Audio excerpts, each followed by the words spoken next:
Good morning बच्चों, नमस्ते, नमो नमः। आज हम अपनी 8वीं कक्षा के तृतीय पाठ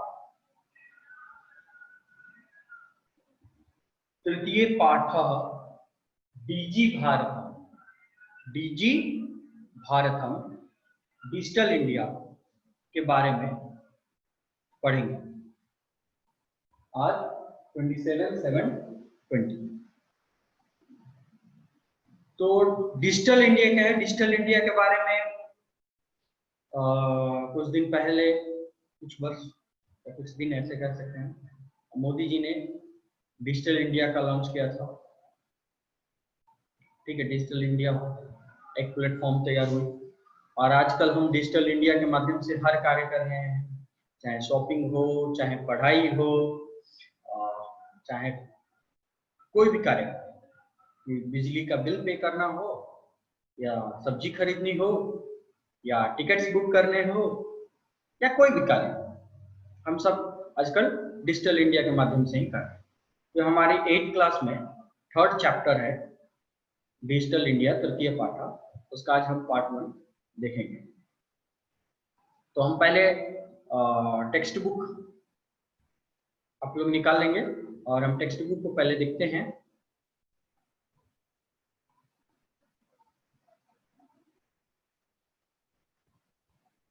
तृतीय पाठ में हमारा दिया गया है डीजी भारतम। तो आप सभी के पास बुक है, अगर नहीं है तो आप पीडीएफ भी 8th क्लास का डाउनलोड कर सकते हैं। अब हम क्या कह रहे हैं ये कि प्रस्तुत पाठ डिजिटल इंडिया के मूल भाव से लेकर लिखा गया निबंधात्मक पाठ है। कैसा पाठ है? डिजिटल इंडिया के मूल भाव को, ठीक है, लेकर लिखा गया निबंधात्मक पाठ। इसमें वैज्ञानिक प्रगति के उन आयामों को छुआ गया है। वैज्ञानिक प्रगति के उन आयामों को मतलब वैज्ञानिक प्रगति के बारे में बताया गया है, विज्ञान कैसे प्रगति कर रहा है, और उन आयामों मतलब उन जरियों को बताया गया है। ठीक है बच्चों, आयामों को छुआ है जिनमें हम एक क्लिक के द्वारा बहुत कुछ कर सकते हैं।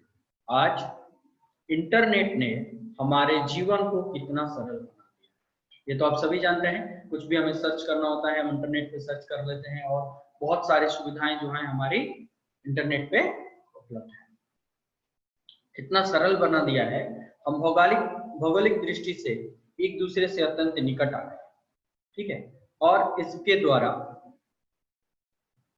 जीवन के प्रत्येक क्रियाकलाप सुविधाजनक हो गए हैं। मतलब जो भी जीवन में क्रियाकलाप है, जो भी एक्टिविटीज है, जो भी कार्य है, वो बहुत ही सरल हो गए। किसके द्वारा? इंटरनेट के द्वारा, डिजिटल इंडिया के द्वारा।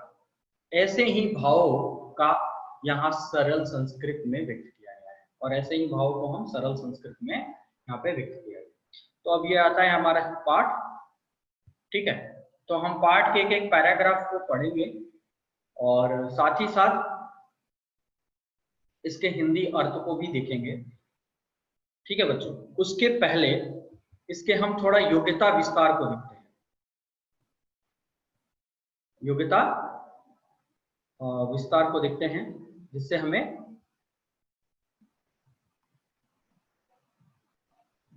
एक निबंध के रूप में डिजिटल इंडिया के बारे में बताया गया है। जैसे ही हम अपने योग्यता विस्तार में आएंगे,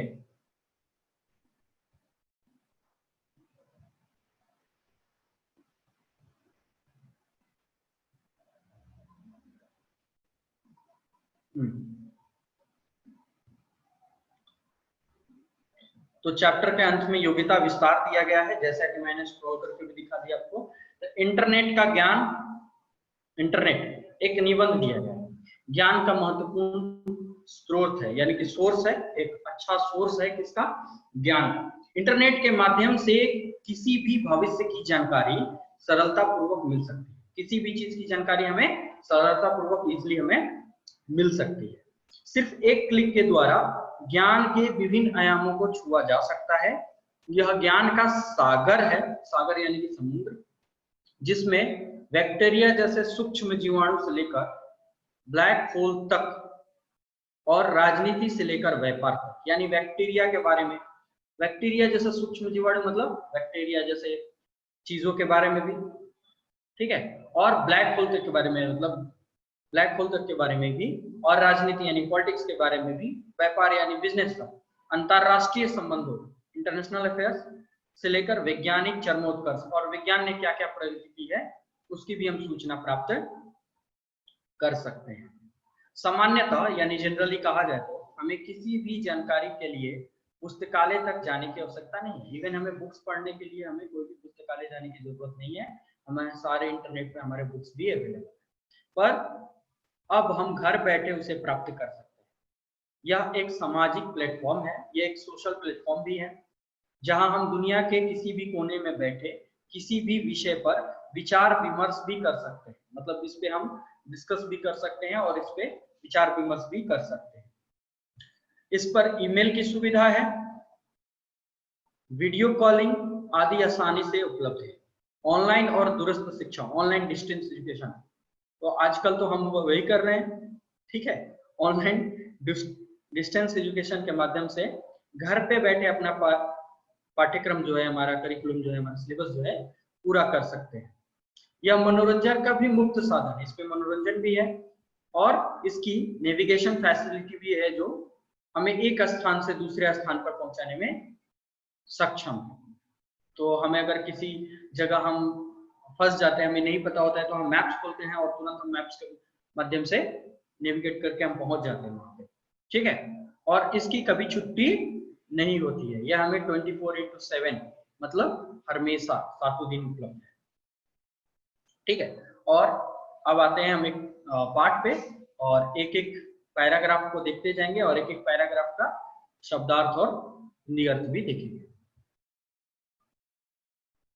तो ये तो आप लोगों ने समझ गए होंगे कि इंटरनेट की क्या आवश्यकता है, डिजिटल इंडिया क्या है, ठीक है। तो कोई भी कार्य, चाहे नेविगेशन हो या किसी बैक्टीरिया के बारे में जानकारी लेनी हो या ब्लैक होल के बारे में जानकारी लेनी हो या कोई भी वैज्ञानिक आयाम यानी साइंटिफिक रिसर्च के बारे में हमें जानना हो या छोटा से छोटा और बड़ा से बड़ा कार्य हम कैसे कर सकते हैं, इंटरनेट की सहायता से आजकल हम कर सकते हैं। तो आते हैं हम पाठ में और देखते हैं कि हमें पाठ में और क्या क्या पढ़ना है।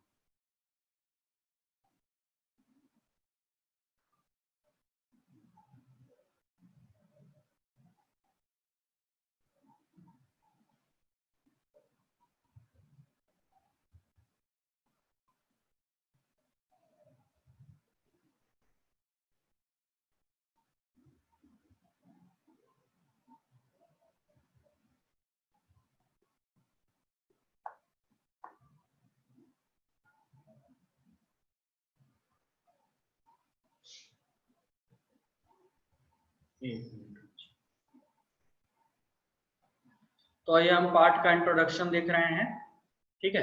तो क्या है पाठ के इंट्रोडक्शन में कि प्रस्तुत पाठ डिजिटल इंडिया के मूल भाव से लिया गया है। यह एक निबंधात्मक पाठ है, मतलब ऐसे टाइप का पाठ है, ठीक है। इसमें वैज्ञानिकों की प्रगति के उन आयामों को छुआ है गया है जिनमें एक क्लिक के द्वारा बहुत कुछ कर सकते हैं।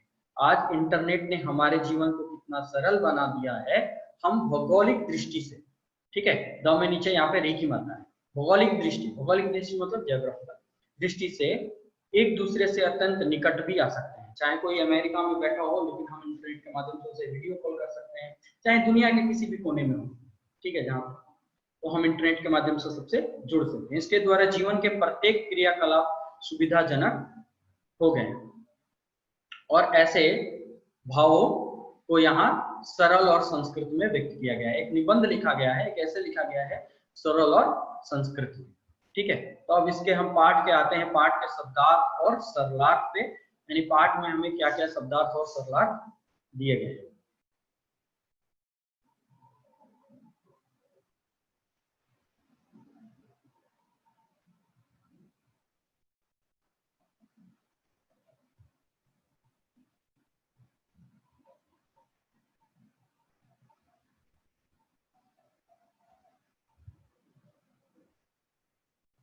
तो अद्य संपूर्ण डिजिटल इंडिया इत्यस्य चर्चा श्रूयते।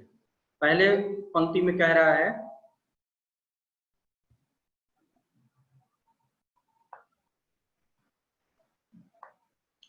कि अद्य संपूर्ण विश्व डिजिटल इंडिया इत्यस्य चर्चा श्रूयते।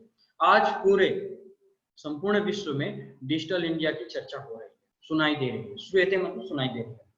अस्य पदस्य कः भावः इति मनसि जिज्ञासा उठती। अस्य पदस्य कः भावः, इस पद का क्या मतलब है? पद मतलब शब्द बच्चों। इस शब्द का क्या मतलब है? कौन से शब्द का? Digital India. डिजिटल इंडिया शब्द का क्या मतलब है? ये मन में जिज्ञासा, मनसी मतलब मन में, जिज्ञासा मतलब क्यूरियोसिटी, जानने की इच्छा उत्पन्न हो रही है। मनसी जिज्ञासा उत्पद्यते। काल परिवर्तने सह, यहाँ पे सह होना चाहिए, सह मानव आवश्यकता अपि परिवर्तते। तो काल परिवर्तन के समय के हिसाब से मानव की जो आवश्यकताएं हैं वो भी परिवर्तित हो रही हैं। प्राचीन काले ज्ञान से आदान प्रदान मौखिकम अस्ति। प्राचीन काल में जो ज्ञान प्रदान की क्रिया थी, मैंने पुराने समय में कैसे होता था, जो भी क्रियाएं होती थी, जो ज्ञान प्रदान, अगर मुझे किसी को कुछ पढ़ाना है या मुझे किसी को कुछ बताना है तो वो हमारा मौखिक ही हुआ करता था, और वो सिर्फ ओरल था, ठीक है, उसको रिटन रूप में नहीं था।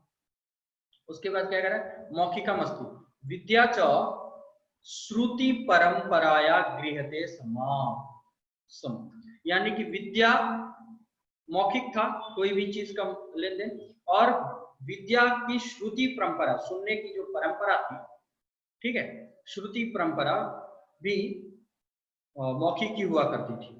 आगे क्या कह रहा है? अनंतरम यानी धीरे धीरे, समय कुछ समय उपरांत, तालपत्रोयपि, तालपत्रोयपि भोजपत्रोयपि च लेखन कार्य आरब्ध। तालपत्र पे कुछ दिनों के बाद लेखन का कार्य जो हुआ वो आरंभ हो गया, और कुछ दिनों के बाद भोजपत्र। भोजपत्र यानी भोज एक वृक्ष है, उसके पत्तों पर, भोज एक वृक्ष है उसके पत्तों पर, भोज के पत्तों पर लिखने का कार्य प्रारंभ हो गया।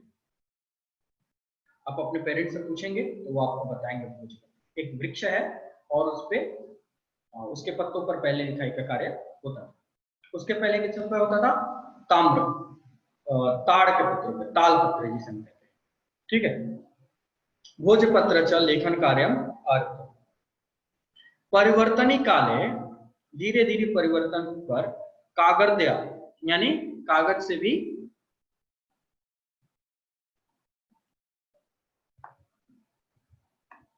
कागर्दया लेखन्याचा आविष्कारेण सर्वमेव मनोगत्वां भावनां कर्तोपरि लेखनं प्रारब्ध। फिर कागज का आविष्कार हो गया और सर्वेषामेव मनोगतानां भावनां कर्तोपरि लेखनं प्रारब्ध। तो सारे लोग जो थे, फिर सबके मन में कागज पे लिखने की भावनाएं है और कागज पे लिखना प्रारंभ। टंकण यंत्र से, टंकण क्या है? टंकण मीन्स टाइपिंग, टाइप करते हैं ना, पुराना आपने टाइपराइटर देखा होगा, ठीक है। तो क्या होता था, आजकल हम अपने लैपटॉप या सिस्टम से टाइप कर लेते कोई भी लेटर या पेज, तो पहले क्या था? टाइपराइटर।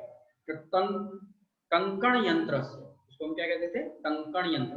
टंकण यंत्र यानी टाइपिंग मशीन। आविष्कारे हेतु लिखिता सामग्री टंकिता सती बहुल्यता सुरक्षिता। अब हाथ से लिखने की प्रक्रिया से ज्यादा टाइपिंग की प्रक्रिया शुरू हो गई, और जब टाइपिंग को हम ज्यादा देर तक सुरक्षित भी रख सकते थे और ज्यादा चीजें लिख भी पाते थे, ठीक है।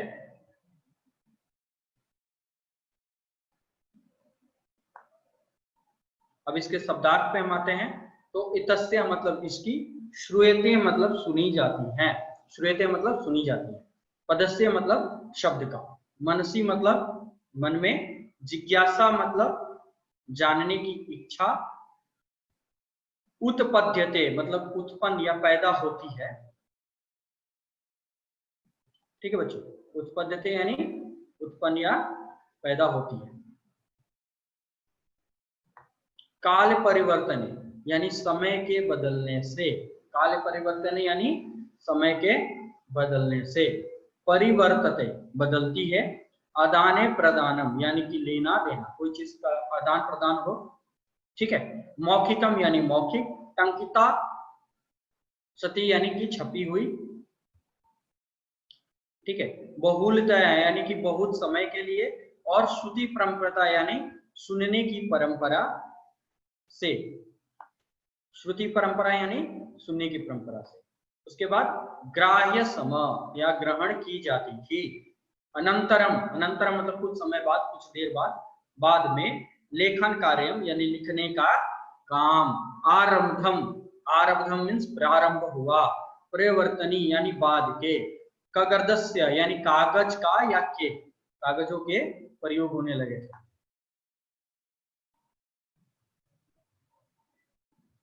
लेखन्या, लेखन्या यानी कलम को, मनोगता नाम यानी मन की स्थिति से, ठीक है। कागर्दो ऊपरी यानी कागज के ऊपर, प्रारब्धम मीन्स प्रारंभ हुआ, टंकणक यंत्र से यानी टाइप की मशीन, जो टाइपिंग होती है, टाइपराइटर, ठीक है। और अतिष्ठत होती, रहती थी या होती थी। तो अब इसके हम पैराग्राफ के हिंदी मीनिंग पे आते हैं। तो हमारा क्या कह रहा है कि आज के संसार में डिजिटल इंडिया की चर्चा सुनी जाती है। इस शब्द का क्या भाव है, मतलब इसका क्या मतलब है।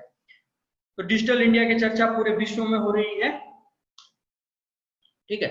यह ऐसी मन की जिज्ञासा से पैदा होती है, यह मन की जिज्ञासा, जिज्ञासा मीन्स क्यूरियोसिटी से पैदा होती है। समय के बदलने के साथ साथ, समय के बदलने के साथ मनुष्य की आवश्यकता भी बदलती जाती है। जैसे जैसे टाइम बदलता है वैसे हमारी आवश्यकताएं बदलती है। जैसे पहले हम बुलोक बैलगाड़ी पर, पहले के लोग बैलगाड़ी पर सवारी करते थे, फिर हम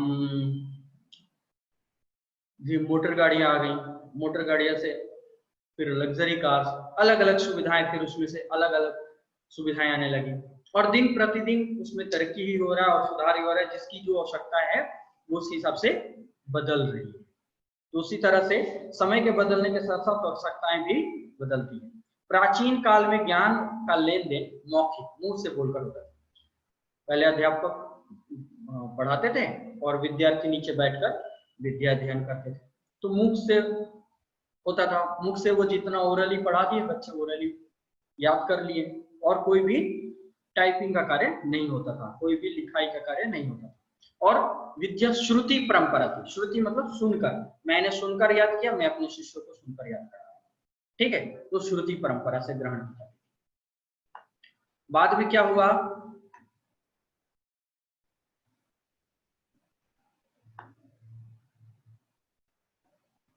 और बाद में ताड़ के पत्ते, बाद में ताड़ के पत्ते के ऊपर और भोज के पत्ते, भोज मैंने बताया ना, भोज का वृक्ष होता है, ठीक है। तो भोज के पत्तों के ऊपर लेखन कार्य प्रारंभ हुआ, ठीक है।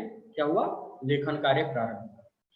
बाद के समय में कागज और कलम का भी आविष्कार, प्रचलन हो गया, कागज कलम आविष्कार हो गया, ठीक है। प्रचलन से सभी के मन की स्थिति के भाव का कागज के ऊपर लिखना भी प्रारंभ हुआ। कागज कलम से बच्चों को बात याद है, पहले जो होते थे लकड़ी के कलम होते थे, और उसे एक नीब में डुबोया जाता था और फिर लिखा जाता था। सरकंडे का कलम उसे कहा जाता था, तो उसे इंक में डुबोकर लिखा जाता था। फिर आई इंक पेन, जो आज भी अवेलेबल है मार्केट में। इंक पेन से लिखना शुरू हुआ। फिर इंक पेन से क्या होता था, फ्लो हो जाता था पूरा पेजेस पे, अगर किसी को लिखने नहीं आ रहा था।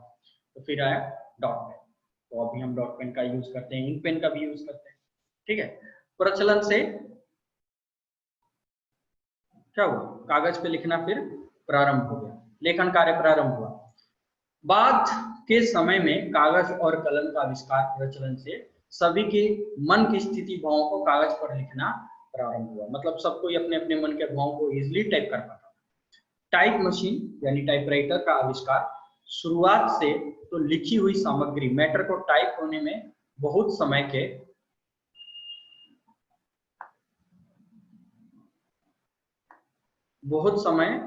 के लिए सुरक्षित रही। तो क्या हुआ कि टाइपराइटर हो गया। तो जब टाइपराइटर हो गया तो कोई चीज जब टाइप हो जाती थी तो बहुत लंबे समय तक सुरक्षित रह पाते थे हम उसको, और उसको हम अच्छे से रख पाते थे कि ये हाथ से लिखा हुआ नहीं है, टाइपिंग है। उसके बाद हम सेकंड पैराग्राफ में आते हैं।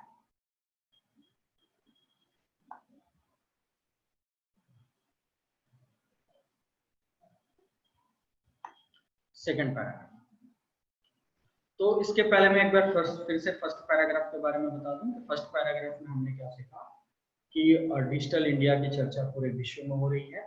डिजिटल इंडिया आज तरक्की में, आज इंडिया तरक्की में है क्योंकि हमारी आवश्यकताओं के अनुसार चेंजेस भी आते रहते हैं समय में, ठीक है। तो उसी तरह से बहुत सारे चेंजेस हुए गए, उसको बताया गया कि जैसे पढ़ने का काम पहले श्रुति परंपरा थी, बाद में लेखन परंपरा में बदली। पहले हम हाथ से लिखते थे, फिर टाइपराइटर का आविष्कार करने लगे। उसी तरह से हर चीज में भी डिजिटल इंडिया का प्रयोग हो रहा है। हम इंटरनेट का क्या प्रयोग करते हैं पहले हम डिस्कस इन सब चीजों पे कर चुके हैं। अब हम अपने सेकंड पैराग्राफ को देखते हैं, क्या कह रहा है। वैज्ञानिक प्रवृत्ति, वैज्ञानिक प्रविधे प्रगति यात्रा पुनरपि अग्रे जाता। वैज्ञानिक प्रवृत्ति यानी कि वैज्ञानिकों की प्रवृत्ति में, यानी वैज्ञानिकों के कार्य में, तरक्की में, प्रगति यात्रा, प्रगति मतलब डेवलपमेंट, यात्रा मतलब ट्रैवल, यानी कि जो उनके रास्ते में जो प्रगति की रास्ते हैं, ठीक है, पुनरपि अग्रे जाता। तो वैज्ञानिकों के प्रवृत्ति में जो डिजिटल इंडिया का बहुत ही बड़ा योगदान है। अतः सर्वाणि कार्याणि संगणक नाम केन यंत्रेण साध्यन्ति। और आज, अद्य मतलब आज, ये अव्यय है, शब्द है, अव्यय मतलब टुडे, संप्रति मतलब भी आज होता है, इदानीं मतलब भी आज होता है, अद्य मतलब भी आज होता है। संप्रति और इदानीं नाउ, अद्य मतलब भी आज के समय में। तो आज के समय में सर्वाणी मतलब सारे, कार्याणी मतलब कार्य, संगणक नाम के न, संगणक नाम के, संगणक क्या है, संगणक मीन्स कंप्यूटर, ठीक है। संगणक, कंप्यूटर को हम संस्कृत में संगणक कहते हैं और हिंदी में भी संगणक कहते हैं। तो वही कह रहे हैं कि संगणक नाम की न यंत्रेण, यानी कि संगणक नाम के यंत्र के साध्यंतानि भवन्ति, मतलब सारे कार्य किससे सिद्ध हो जा रहे हैं, संगणक नाम के यंत्र। जैसे समाचार पत्राणि, समाचार पत्र, न्यूज़पेपर, पुस्तकानि बुक्स। अभी मैंने कुछ दिन पहले आपको बताया था कि आप एनसीईआरटी की वेबसाइट से अपनी बुक्स डाउनलोड कर सकते हैं, या कोई भी बुक्स हम ऑनलाइन भी पढ़ सकते हैं, आप लोगों को भी पता है। च कंप्यूटर माध्यमेन पठ्यन्ते लिखन्ते, और हम पढ़ भी सकते हैं और लिख भी सकते हैं। कोई चीज हम कोई चीज टाइप कर सकते हैं, लिख सकते हैं।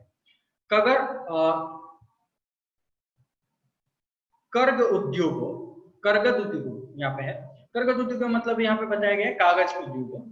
वीक्षाणाम उपयोगेन, वीक्षाणाम उपयोगेन वीक्षाः कर्त्यन्ते समय। जो कागज का उपयोग है, तो आप लोगों को भी पता होगा, पेपर जो है ट्रीज, वो पेड़ों से बनाए जाते थे और उसके लिए वृक्षों को काटना होता था, इसलिए कागज उद्योग जो थे वृक्षा को उपयोग बहुत ज्यादा पहले काटे जाते थे। पर अब परम संगणक आधिकारिक प्रयोगेण वृक्षाणाम कर्तव्य न्यूनतम भविष्य। लेकिन अगर हम ज्यादा से ज्यादा अगर कंप्यूटर का उपयोग करते हैं, ठीक है, लिखने के लिए, पढ़ने के लिए, तो हमें कागज की ज्यादा आवश्यकता नहीं पड़ेगी। अगर कागज की आवश्यकता नहीं पड़ेगी तो इन फ्यूचर, भविष्य में हम वृक्षों को कम प्रयोग करेंगे काटने के लिए। इति विश्वासता, ये विश्वास है, ये होप है, मतलब अनेन पर्यावरण सुरक्षा या दिशि महान उपकार भविष्य, और पर्यावरण सुरक्षा में भी ये महान उपकार होगा। ठीक है बच्चों, तो सेकंड पैराग्राफ में हमने क्या देखा कि ये वैज्ञानिक प्रवृत्ति में प्रगति की यात्रा पर है। इससे सारे कार्य संगणक नामक यंत्र से, यानी कंप्यूटर से साध्यतानि भवन्ति, यानी कि साध्य किया जा सकता है, ठीक है। समाचार पत्राणि पुस्तकानि कंप्यूटर माध्यमेन पठ्यन्ते और लिखन्ते च, कंप्यूटर के माध्यम से हम पढ़ते और लिखते हैं। कागज उद्योग वृक्षाणाम उपयोगो वृक्षा कर्त्यन्ते सम, कागज उद्योगों में वृक्षों को पहले काटा जाता था, सम पास्ट टेंस, परम लेकिन अब संगणक का आधिकारिक प्रयोगेण, अधिकाधिक, अधिका प्लस अधिक, यहाँ पे दो है, अधिका प्लस अधिक, अधिक प्लस अधिक, अधिकाधिक। हम अगर संधि विच्छेद करें तो अधिक प्लस अधिक, अधिकाधिक, प्रयोगेण वृक्षाणाम कर्तेन न्यूनतम भविष्य, मतलब अधिक से अधिक प्रयोग करने पर वृक्षों के करते न यानी कट करने में, ठीक है, न्यूनता आएगी, कमी आएगी, इति विश्वासता, ये विश्वास है। अनेन पर्यावरण सुरक्षा या दिशि महान उपकार भविष्य, या पर्यावरण सुरक्षा में महान उपकार होगा। अब इसके हम शब्दार्थ की ओर चलते हैं। इसका शब्दार्थ है वैज्ञानिक प्रवृत्ति, वैज्ञानिक तकनीकी में प्रगति यात्रा, उन्नति की यात्रा यानी विकास की यात्रा में पुनरअपि, पुनः प्लस अपि, फिर भी, अपि मतलब भी, पुनः मतलब फिर, गता मतलब गई, साधितानि यानी सिद्ध यानी सफल होना, कंप्यूटर माध्यमेन यानी कंप्यूटर के माध्यम से, पठ्यन्ते यानी पढ़े हुए, कगर्ध उद्योग संगणक माध्यमेन कंप्यूटर माध्यमेन एक ही बात, कगर्ध उद्योगों कागज के उद्योग या कारोबार में, इंडस्ट्रीज, पेपर इंडस्ट्री जिसे हम कहते हैं, ठीक है। कर्त्यन्ते यानी काटे जाते थे,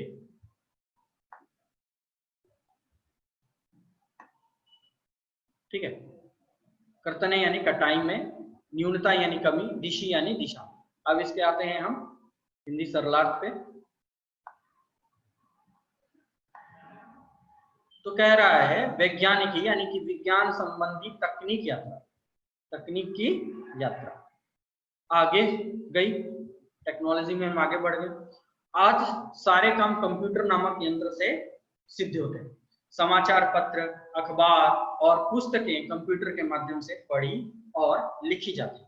कागज के उद्योग यानी कारोबार में वृक्षों के उपयोग का कारण वृक्ष कट जाते थे, परंतु कंप्यूटर के अधिक से अधिक प्रयोग से वृक्षों की कटाई में क्या होगी, कमी होगी या आएगी, ऐसा विश्वास है। मतलब अगर हम ज्यादा से ज्यादा कंप्यूटर का उपयोग करेंगे तो वृक्षों की कटाई में कमी आएगी, और ऐसा विश्वास है, और इससे पर्यावरण की सुरक्षा के दिशा में महान उपकार होगा।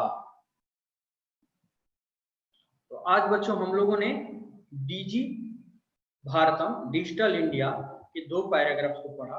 आगे की कक्षाओं में हम इस पाठ को कंटिन्यू करेंगे। आज की क्लास के लिए धन्यवाद, नमो नमः।